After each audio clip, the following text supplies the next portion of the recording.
फितरत से हूँ मजबूर मैं, धोखा नहीं देता हर बार, मगर खुलूस बहुत महंगा पड़ता है मुझे। जैसे कोई छोड़ नहीं सकता अपना मज़हब, ऐसे ही कुछ अकीदा हम तेरे लिए रखते हैं।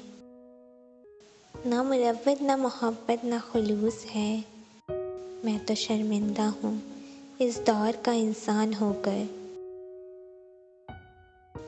अगर कुछ सीखना चाहते हो तो खुलूस नियत शर्त है, क्योंकि सच्चा मुरीद झूठे मुर्शिद से भी कुछ पा लेता है, लेकिन झूठा मुरीद सच्चे मुर्शिद से भी कुछ नहीं पाता।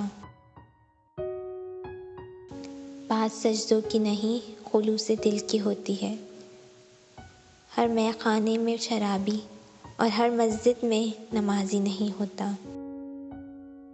खुलूस और इज़्ज़त बहुत महंगे तोहफ़े हैं, इसलिए हर किसी से इनकी उम्मीद ना रखो, क्योंकि बहुत कम लोग दिल के अमीर होते हैं। रिश्ते खुलूस से बनते हैं, बातों से नहीं। कुछ लोग बातें करके भी अपने नहीं बन पाते और कुछ लोग खामोश रहकर भी अपने बन जाते हैं।